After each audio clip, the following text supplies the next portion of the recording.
ओम शांति। 28 मई 2025 बाबा के महावाक्य। मीठे बच्चे, अभी ड्रामा का चक्कर पूरा होता है। तुम्हें शीरखंड बनकर नई दुनिया में आना है। वहाँ सब शीरखंड है, यहाँ लून पानी है। प्रश्न: तुम त्रिनेत्री बच्चे किस नॉलेज को जानकर त्रिकालदर्शी बन गए हो? उत्तर: तुम्हें अभी सारे वर्ल्ड की हिस्ट्री, ज्योग्राफी की नॉलेज मिली है। सतयुग से लेकर कलयुग अंत तक की हिस्ट्री, ज्योग्राफी तुम जानते हो। तुम्हें ज्ञान का तीसरा नेत्र मिला कि आत्मा एक शरीर छोड़ दूसरा लेती है। संस्कार आत्मा में है। अब बाप कहते हैं, बच्चे नाम रूप से न्यारा बनो। अपने को आत्मा अशरीरी समझो। गीत धीरज धर मनवा। ओम शांति। कल्प कल्प बच्चों को कहा जाता है और बच्चे जानते हैं, दिल होती है कि जल्दी सतयुग हो जाए तो इस दुख से छूट जाए। परंतु ड्रामा बहुत धीरे धीरे चलने वाला है। बाप धीरज देते हैं, बाकी थोड़े रोज हैं। बड़ों बड़ों द्वारा भी आवाज सुनते रहेंगे। दुनिया बदलनी है। जो भी बड़े बड़े हैं, पोप जैसे, वह भी कहते हैं दुनिया बदलने वाली है। अच्छा, फिर पीस कैसे होगी? इस समय सब लून पानी है। अभी हम शीरखंड हो रहे हैं, उस तरफ दिन प्रतिदिन लून पानी होते जाते हैं। आपस में लड़ झगड़ कर खत्म होने वाले हैं। तैयारियां हो रही हैं। ये ड्रामा का चक्कर अब पूरा होता है। पुरानी दुनिया पूरी होती है, नई दुनिया की स्थापना हो रही है। नई दुनिया सो पुरानी, पुरानी सो नई दुनिया फिर बनेगी। इसको दुनिया का चक्कर कहा जाता है, जो फिरता रहता है। ऐसे नहीं लाखों वर्ष बाद पुरानी दुनिया नई होगी। नहीं, तुम बच्चे अच्छी रीति जान चुके हो, भक्ति बिल्कुल ही अलग है।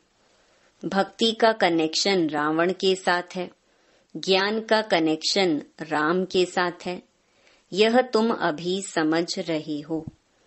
अभी बाप को बुलाते भी हैं, हे पतित पावन आओ, आकर नई दुनिया स्थापन करो। नई दुनिया में जरूर सुख होता है। अब बच्चे छोटे अथवा बड़े सब जान गए हैं कि अभी घर चलना है। यह नाटक पूरा होता है। हम फिर से सतयुग में जाएंगे, फिर 84 जन्मों का चक्कर लगाना है। स्व आत्मा को दर्शन होता है। सृष्टि चक्र का अर्थात आत्मा को ज्ञान का तीसरा नेत्र मिला है।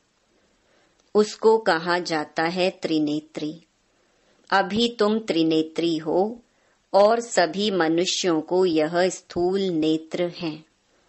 ज्ञान का नेत्र कोई को नहीं है। त्रिनेत्री बने तब त्रिकालदर्शी बने, क्योंकि आत्मा को ज्ञान मिलता है ना। आत्मा ही एक शरीर छोड़ दूसरा लेती है। संस्कार आत्मा में रहते हैं। आत्मा अविनाशी है। अब बाप कहते हैं, नाम रूप से न्यारा बनो। अपने को अशरीरी समझो, देह नहीं समझो। यह भी जानते हो, हम आधा कल्प से परमात्मा को याद करते आए हैं। इसमें जब जास्ती दुख होता है तब जास्ती याद करते हैं। अभी कितना दुख है, आगे इतना दुख नहीं था। जब से बाहर वाले आए हैं, तब से यह राजाएं लोग भी आपस में लड़े हैं, जुदा जुदा हुए हैं। सतयुग में तो एक ही राज्य था।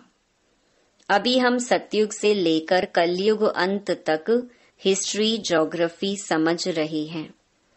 सतयुग त्रेता में एक ही राज्य था, ऐसे एक ही डिनेस्टी कोई की होती नहीं।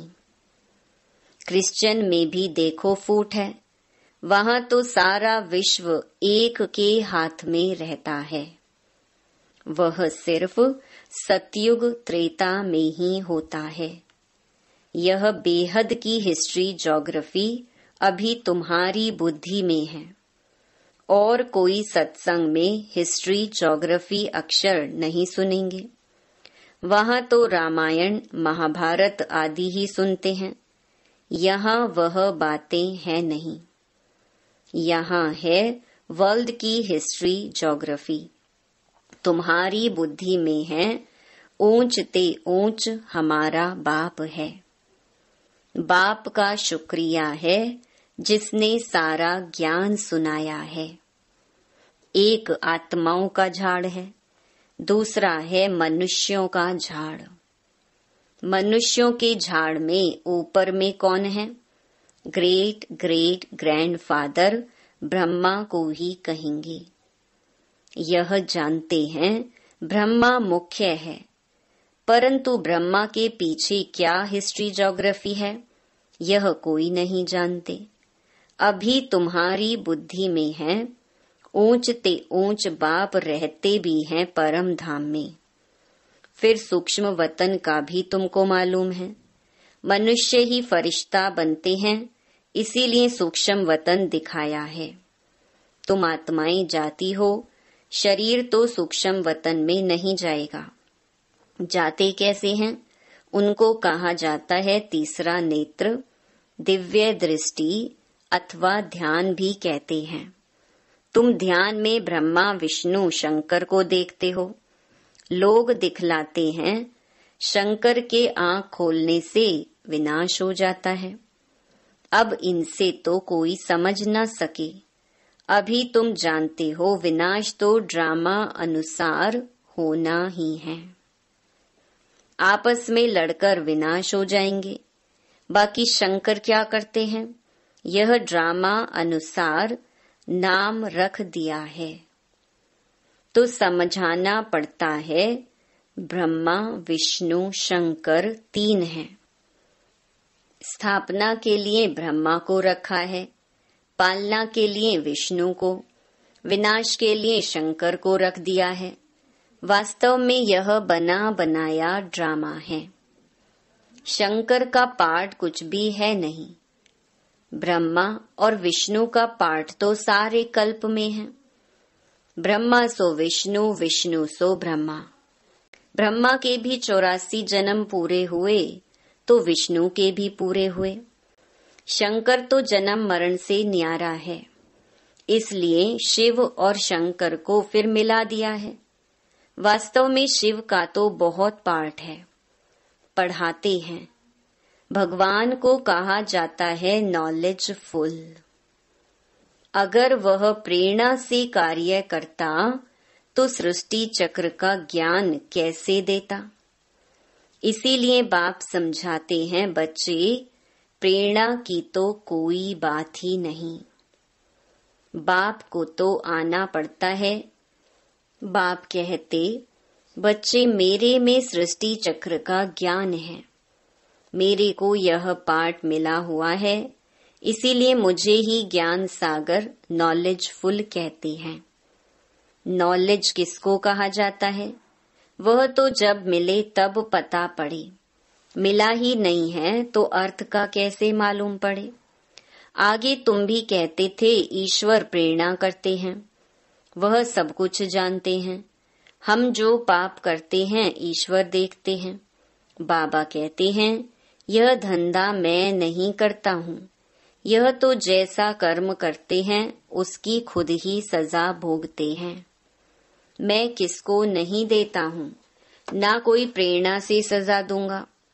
मैं प्रेरणा से करूं तो जैसे मैंने सजा दी। कोई को कहना कि इनको मारो, यह भी दोष है। कहने वाला भी फंस पड़े।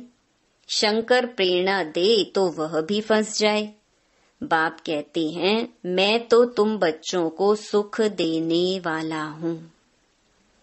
तुम मेरी महिमा करते हो, बाबा आकर दुख हरो। मैं थोड़े ही दुख देता हूँ। अब तुम बच्चे बाप के सम्मुख बैठे हो तो कितनी खुशी होनी चाहिए। यहाँ डायरेक्ट भासना आती है। बाबा हमको पढ़ाते हैं। इनको मेला कहा जाता है। सेंटर्स पर तुम जाते हो, वहाँ कोई आत्माओं परमात्मा का मेला नहीं कहेंगे। आत्माओं परमात्मा का मेला यहाँ लगता है। यह भी तुम जानते हो, मेला लगा हुआ है। बाप बच्चों के बीच में आए हैं। आत्माएं सब यहाँ हैं। आत्मा ही याद करती हैं कि बाप आए। यह सबसे अच्छा मेला है। बाप आकर सब आत्माओं को रावण राज्य से छुड़ा देते हैं। ये मेला अच्छा हुआ ना, जिससे मनुष्य पारस बुद्धि बनते हैं। उन मेलों पर तो मनुष्य मैले हो जाते हैं, पैसे बर्बाद करते रहते हैं, मिलता कुछ भी नहीं। उनको मायावी आसुरी मेला कहा जाएगा। यह है ईश्वरीय मेला। रात दिन का फर्क है। तुम भी आसुरी मेले में थे, अभी हो ईश्वरीय मेले में। तुम ही जानते हो बाबा आया हुआ है। सब जान जाएं तो पता नहीं कितनी भीड़ हो जाए। इतने मकान आदि रहने के लिए कहाँ से लाएंगे। पिछाड़ी में गाते हैं ना, अहो प्रभु तेरी लीला। कौन सी लीला?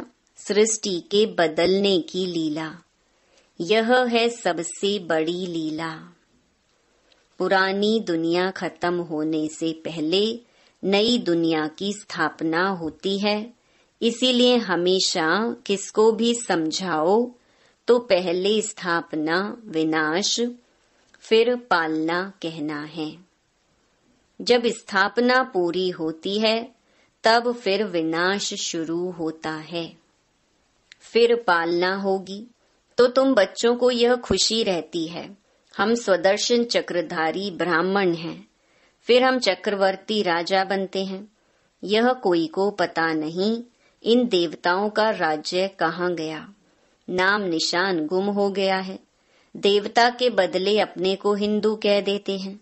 हिंदुस्तान में रहने वाले हिंदू हैं। लक्ष्मी नारायण को तो ऐसे कभी नहीं कहेंगे। उन्हों को तो देवता कहा जाता है। तो अब इस मेले में ड्रामा अनुसार तुम आए हो। यह ड्रामा में नोंद है। धीरे धीरे वृद्धि होती रहेगी। तुम्हारा जो कुछ पाठ चल रहा है फिर कल्प बाद चलेगा। यह चक्कर फिरता रहता है। फिर रावण राज्य में आसुरी पालना होगी। तुम अभी ईश्वरीय बच्चे हो, फिर दैवी बच्चे, फिर क्षत्रिय बनेंगे। तुम जो अपवित्र प्रवृत्ति वाले बन गए थे सो फिर पवित्र प्रवृत्ति वाले बनते हो। हैं तो यह भी दैवी गुण वाले मनुष्य ना। बाकी इतनी भुजाएं आदि दे दी हैं। विष्णु कौन है यह कोई बता न सके। महालक्ष्मी की भी पूजा करते हैं। जगत अम्बा से कभी धन नहीं मांगते हैं। धन जास्ती मिल गया तो कहेंगे लक्ष्मी की पूजा की, इसीलिए उसने भंडारा भर दिया। यहाँ तो तुम जगत अम्बा से पा रहे हो परम पिता परमात्मा शिव द्वारा। देने वाला वह है। तुम बच्चे बाप दादा से भी लकी हो। देखो जगदम्बा का कितना मेला लगता है। ब्रह्मा का इतना नहीं। ब्रह्मा को तो एक ही जगह बिठा दिया है। अजमेर में बड़ा मंदिर है। देवियों के मंदिर बहुत हैं, क्योंकि इस समय तुम्हारी बहुत महिमा है। तुम भारत की सेवा करते हो, पूजा भी तुम्हारी जास्ती होती है। तुम लकी हो। जगत अम्बा के लिए ऐसे कभी नहीं कहेंगे कि वह सर्वव्यापी है। तुम्हारी महिमा होती रहती है। ब्रह्मा विष्णु शंकर को भी सर्वव्यापी नहीं कहते। मुझे कह देते कण कण में है, कितनी ग्लानि करते हैं। तुम्हारी मैं कितनी महिमा बढ़ाता हूँ, भारत माता की जय कहते हैं ना। भारत माता तो तुम हो ना, धरणी नहीं। धरणी आदि जो अब तमो प्रधान है, सतयुग में सतो प्रधान हो जाती है। इसीलिए कहते हैं देवताओं के पैर पतित दुनिया में नहीं आते। जब सतो प्रधान धरणी होती है तब आते हैं। अभी तुमको सतो प्रधान बनना है। श्रीमत पर चलते बाप को याद करते रहेंगे तो ऊंच पद पाएंगे। यह ख्याल रखना है। याद करेंगे तो विकर्म विनाश होंगे। श्रीमत मिलती रहती है।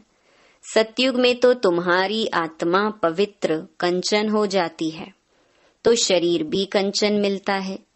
सोने में खाद पड़ती है तो फिर जेवर भी ऐसा बनता है।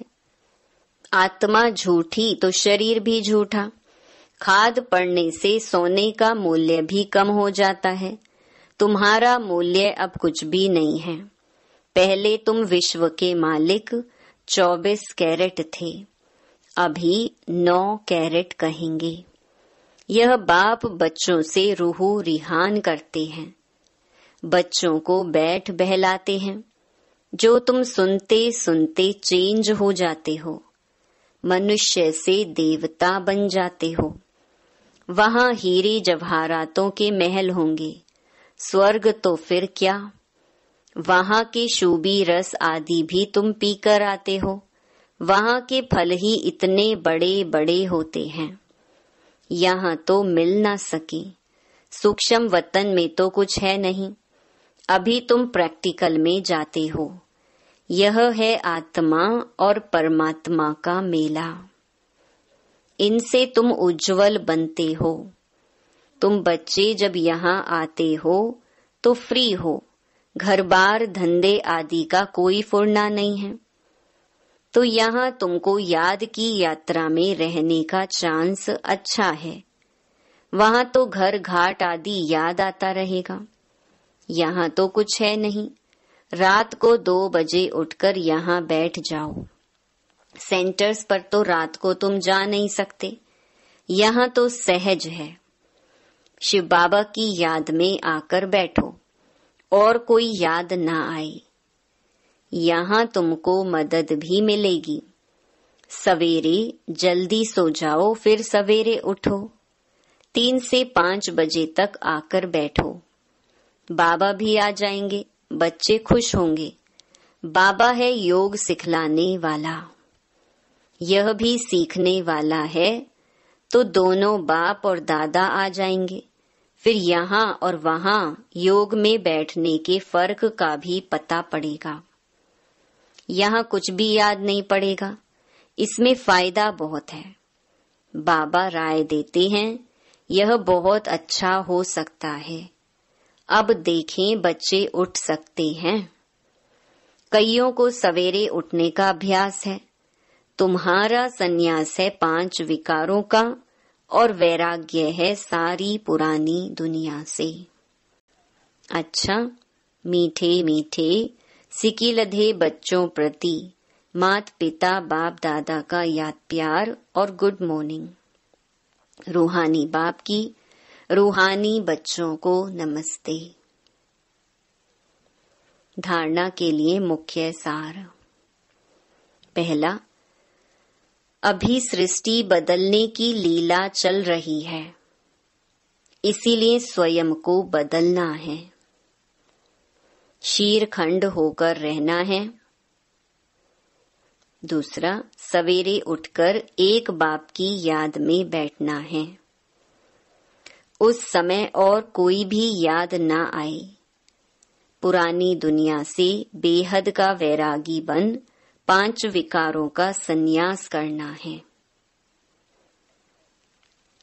वरदान, बेहद की स्थिति में स्थित रहे। सेवा के लगाव से न्यारे और प्यारे विश्व सेवाधारी भव। विश्व सेवाधारी अर्थात बेहद की स्थिति में स्थित रहने वाले। ऐसे सेवाधारी सेवा करते हुए भी न्यारे और सदा बाप के प्यारे रहते हैं। सेवा के लगाव में नहीं आते, क्योंकि सेवा का लगाव भी सोने की जंजीर है। यह बंधन बेहद से हद में ले आता है। इसीलिए देह की स्मृति से, ईश्वरीय संबंध से, सेवा के साधनों के लगाव से न्यारे और बाप के प्यारे बनो तो विश्व सेवाधारी का वरदान प्राप्त हो जाएगा और सदा सफलता मिलती रहेगी। स्लोगन: व्यर्थ संकल्पों को 1 सेकंड में स्टॉप करने की रिहर्सल करो तो शक्तिशाली बन जाएंगे। अव्यक्त इशारे: रूहानी रॉयल्टी और प्योरिटी की पर्सनालिटी धारण करो। आप सबकी पहली प्रवृत्ति है अपनी देह की प्रवृत्ति, फिर है देह के संबंध की प्रवृत्ति। तो पहली प्रवृत्ति देह की हर कर्मेंद्रिय को पवित्र बनाना है। जब तक देह की प्रवृत्ति को पवित्र नहीं बनाया है, तब तक देह के संबंध की प्रवृत्ति, चाहे हद की हो चाहे बेहद की हो, उसको भी पवित्र नहीं बना सकेंगे। तो पहले अपने आप से पूछो कि अपने शरीर रूपी घर को, अर्थात संकल्पों को, बुद्धि को, नैनों को और मुख को रूहानी अर्थात पवित्र बनाया है। ऐसी पवित्र आत्माएं ही महान हैं। अच्छा, ओम शांति।